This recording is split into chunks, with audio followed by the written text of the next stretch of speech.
O que será que significa, ou que significam, né, preferências do consumidor? Então, nós vamos descobrir isso ao longo desse vídeo, eu também, né?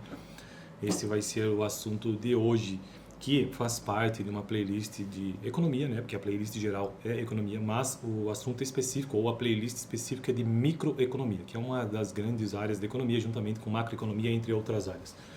Microeconomia, o livro texto básico que eu estou utilizando, Princípios Básicos do Varian, é um livro difícil e que eu apenas estou abordando o texto em si, não estou entrando em questões matemáticas, porque microeconomia, na economia, é uma disciplina ou é um assunto que envolve bastante matemática. Mas acho que nem faz sentido aqui para o canal, estamos ficando na parte teórica. Estou no capítulo 3 desse livro, no capítulo 1 fizemos uma introdução do que seja o mercado, capítulo 2 eu fiz a leitura do capítulo todo, pedacinho por pedacinho, sobre restrição orçamentária, e então o capítulo 3 já iniciei no vídeo passado sobre preferências. E vamos começar o vídeo dizendo o seguinte: no capítulo 2 vimos que o modelo econômico do comportamento do consumidor é muito simples, sobre a restrição orçamentária lá do capítulo 2. As pessoas escolhem as melhores coisas pelas quais podem pagar. O capítulo anterior foi dedicado ao esclarecimento do poder pagar. Já esse capítulo 3 sobre preferência, esclarece o conceito econômico de melhores coisas. Então eu vou repetir aqui, ó. As pessoas escolhem as melhores coisas pelas quais podem pagar. Quando eu tratei sobre restrição orçamentária, então nós entendemos ali o que é poder pagar. Restrição orçamentária, bom, só pensar na palavra em si, é uma restrição, é algum tipo de bloqueio, alguma coisa que você não consegue ultrapassar. E do que exatamente? De um orçamento, de uma grana, de uma renda. Então restrição orçamentária é isso, você consegue consumir aquilo que você tem de recurso para que você possa aplicar naquilo que você deseja. Bom, chamamos os objetos de escolha do consumidor de cestas de consumo, que isso tem a ver com as melhores coisas. Então vamos começar o texto para que esse vídeo não fique muito longo, sobre preferências do consumidor. Vou repetir então aqui a frase chave para nós entendermos esse começo, né? As pessoas escolhem as melhores coisas pelas quais podem pagar. As pessoas escolhem as melhores coisas pelas quais podem pagar. Poder pagar tem a ver com restrição orçamentária, e as melhores coisas têm a ver com as preferências do consumidor.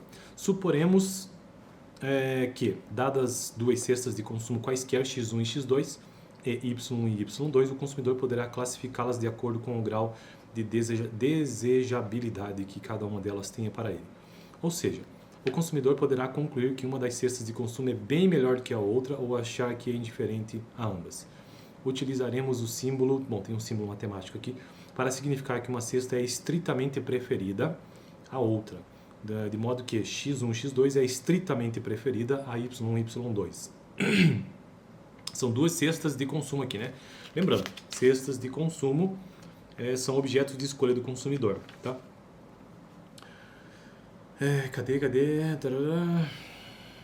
No sentido que ele quer definitivamente a cesta X em vez da cesta Y. Essa relação de preferência visa ser uma noção operacional. Se o consumidor prefere uma cesta a outra, ou seja, prefere os itens da cesta X, isso significa que ele escolherá uma a outra, se tiver a oportunidade para isso. Assim, a ideia de preferência baseia-se no comportamento do consumidor. Para descobrirmos qual das cestas é a preferida, observamos como o consumidor se comporta em situações de escolha que envolvam as duas cestas. Se ele sempre escolhe X1 e X2 quando Y e Y2 também está disponível, é então natural afirmar que esse consumidor prefere X1 e X2 ao invés de Y1 e Y2, ou seja, ele prefere estritamente a cesta com X. Se o consumidor mostra-se indiferente entre as duas cestas de bens, utilizamos um outro símbolo matemático que lembra um tio e grafamos XY, X2 indiferente a Y1, Y2. Mostrar-se indiferente significa que, segundo suas próprias preferências, o consumidor sentir-se-ia satisfeito tanto com a cesta X quanto com a cesta Y. Se o consumidor prefere ambas as cestas ou mostra-se indiferente na escolha entre elas, dizemos que ele prefere fracamente. Se o consumidor prefere ambas as cestas ou mostra-se indiferente na escolha entre elas,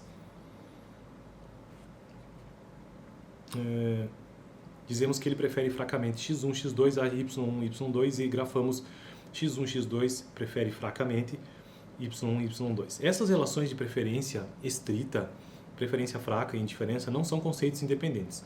Elas têm relação entre si. Por exemplo, se X1, X2 prefere de maneira estrita Y1, Y2 e Y2 prefere de maneira estrita. Cadê? Ah não, prefere fracamente, né? X1 e X2, podemos concluir que X1 e X2 é indiferente a Y1 e Y2. Isto é, se o consumidor considera X1 e X2 pelo menos tão bom quanto Y1 e Y2, e Y pelo menos tão bom quanto X, então ele tem de ser indiferente entre as duas cestas de bens. Uma relação lógica, né? Do mesmo modo, se sabemos que X1 prefere francamente, né? Prefere fracamente, prefere fracamente Y, mas também sabemos que esse não é o caso de X1 indiferente Y1, podemos concluir que X1 prefere de maneira estrita Y. Isto apenas nos diz que o consumidor pensa que X1 é pelo menos tão bom quanto Y e que ele não se mostra indiferente a nenhuma das duas cestas. Então ele com certeza deve considerar X1 e X2 estritamente melhor que Y1. Bom, veja que nesse caso aqui apenas temos aqui em preferências do consumidor algumas relações lógicas que se espera do comportamento do consumidor. Microeconomia é isso, é o entendimento do comportamento do consumidor também, do comportamento dos mercados, do que determina o preço, sempre numa relação entre mercado, pessoas, famílias, né? Ou seja, entendida a economia de maneira micro, diferente de macroeconomia que se preocupa com a economia como um todo, que tem uma playlist aqui no canal, inclusive, que eu estou construindo sobre isso. Então no vídeo de hoje entendemos o que são essas preferências do consumidor e vale a pena ressaltar aqui que preferência do consumidor tem a ver com as melhores coisas, ou seja, as pessoas escolhem as melhores coisas pelas quais podem pagar. Poder pagar tem a ver com restrição orçamentária e as melhores coisas têm a ver com suas preferências, ou seja, objeto de escolha do consumidor com relação às cestas de consumo. Dá uma olhada no vídeo anterior onde eu tratei sobre preferências, mas apenas mencionando os tópicos que tratarei em seguida, né? Valeu!